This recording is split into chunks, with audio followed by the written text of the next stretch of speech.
with a grateful heart, with a song of praise, with an outstretched arm, I will bless your name. Thank you, Lord. I just wanna thank you, Lord. Shalom, selamat hari Minggu. Apa kabarnya? Apakah sedang siap-siap ke gereja? Oh, tidak. Ini lagi masa pandemi COVID-19 dan gereja online. Oke, apakah sudah siap-siap untuk online? Hari ini kita akan berbincang-bincang mengenai gereja generasi now. Secara khusus kita mau melihat, ini kita bergereja online atau onsite, yang mana yang alkitabiah? Online atau onsite? Atau sebenarnya dua-duanya? Jangan-jangan mungkin sebagian kita berkata, well, sama saja dan selama masa pandemi sudah setahun ya, kita semua gereja online dan itu menyenangkan akhirnya karena mungkin kita tidak perlu membutuhkan waktu berkendaraan di tengah Jakarta yang kadang-kadang minggu pun bisa macet, bukan? Kita tinggal mempersiapkan diri di depan laptop atau gadget lainnya kita dan kemudian kita bergereja secara online.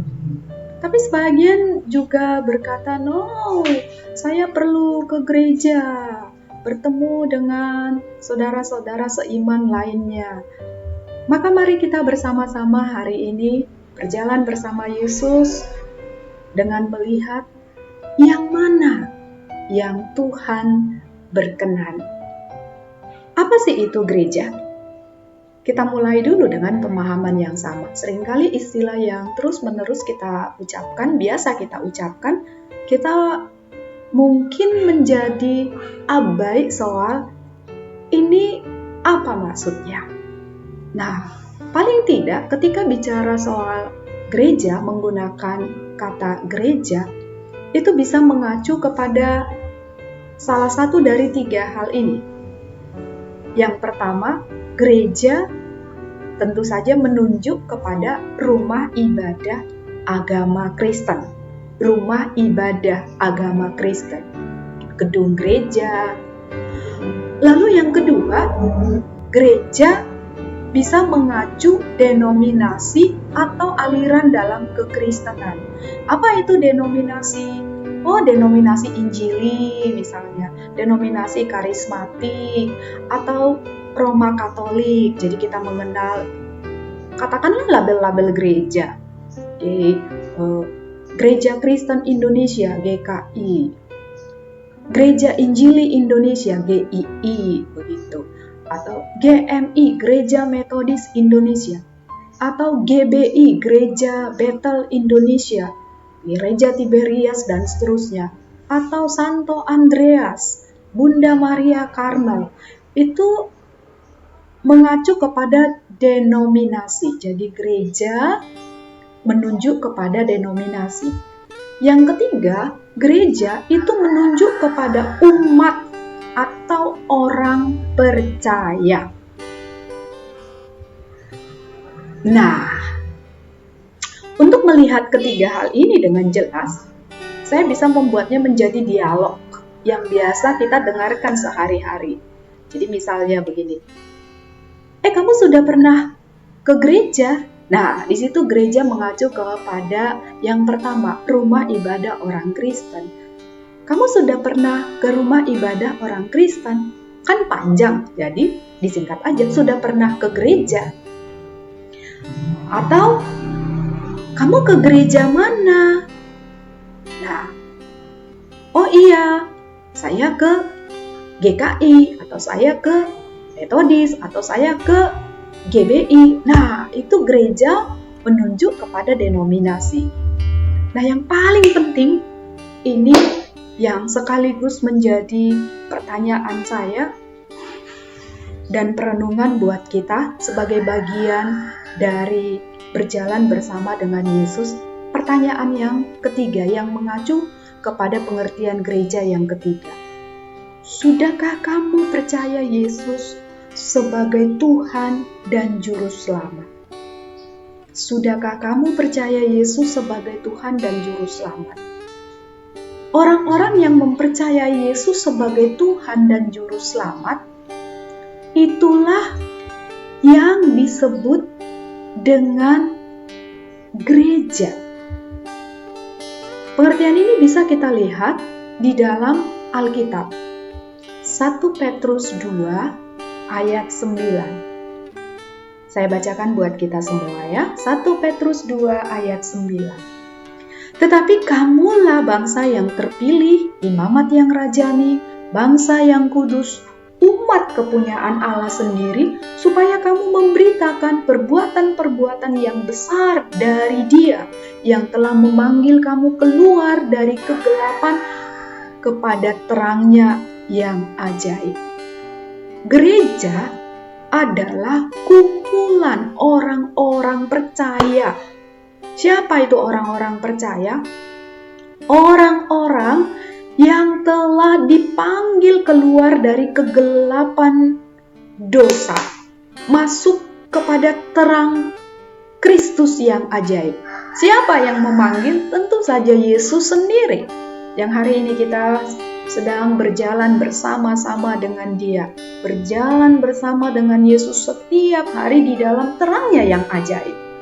So, gereja, pemahaman yang paling esensial yang Alkitab berikan adalah orang-orang yang mengalami Yesus sebagai Tuhan dan Juru Selamatnya. Orang-orang yang diampuni kehidupannya yang berdosa, dilahir barukan. Inilah orang Kristen sejati. Inilah gereja yang sejati. Kalau kita lihat dari 1 Petrus 2 ayat 9. Memanggil kamu keluar. Ekklesia, dari bahasa Yunani ekkaleo. Keluar, ekkaleo. Dipanggil keluar.